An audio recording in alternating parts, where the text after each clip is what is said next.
Hi everyone, CB Smith here, and recently there's been some comic book news about the new Black Panther is going to be someone who appears white.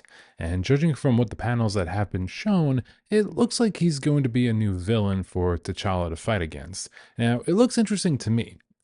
Maybe it'll be a reflection of some recent politics happening in South Africa. We'll have to just see. The reaction in the news cycle and some people on the internet seem to be really riled up one way or another about it. And I'm not. I remember the Captain America Hail Hydra fiasco a couple years back. Point is that comics will come out with something to shake up the status quo and get people's attention. Sales have been down the last year, so in comes Harley Quinn's Scratch and Sniff Fart comic as an April Fool's gag this year. Now, I'm not immune. I'm not going to pretend to be immune to the sales tactic. A couple years back, I came across a comic book cover that just compelled me to buy it just so I could know, what the hell was going on. Superman's girlfriend, Lois Lane. Starting in 1958, this series lasted 16 years and at its height was the third highest selling comic in the business, more than Batman, Flash, Green Lantern, even Archie. You don't get that far with just gimmick covers, so it worked for me. This, look at it. I think it was the Cat of Nine Tails that did it for me. Did Superman or Lois always have them? Did they have to buy it for the occasion? And the kryptonite handcuffs, is that to add an authentic B with the DSM? So many questions. And nothing against people's fetishes, but a self-emulating cuckoldry was not what I expected from this 56-year-old issue. Covers like this actually are lifted from a panel in the issue, so when I turn to the page, maybe there'll be some context that's missed. Harder, Lois! Harder! That just raises further questions.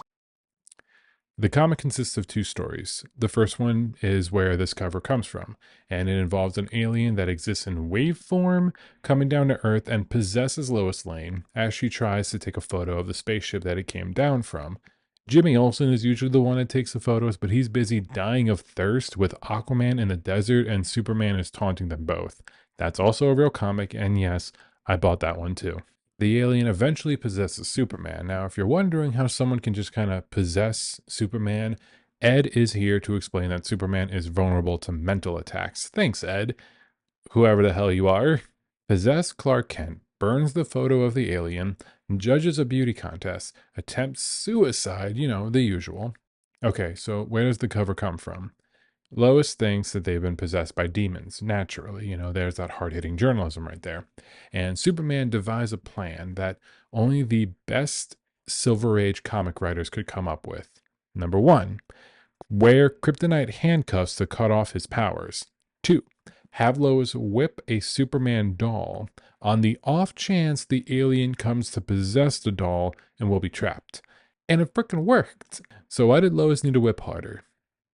Despite or because of the weird cover and the wackadoo story, I like this Silver Age stuff. There's a love triangle between Superman, Lois, and Lana Lang, like an Archie comic. And if you scroll through the internet, you'll find some other crazier stories from this series, like Lois kills Superman and frames Lana Lang for the murder.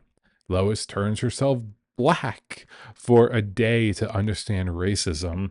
And another where Lois and Lana fight for the affection of a toddler Superman in the hopes of when he eventually grows up, he'll date one of them.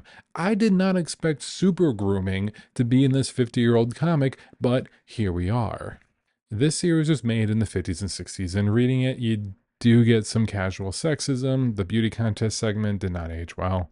But Superman's girlfriend Lois Lane lasted 137 issues, and unfortunately only a handful are available in trade paperback.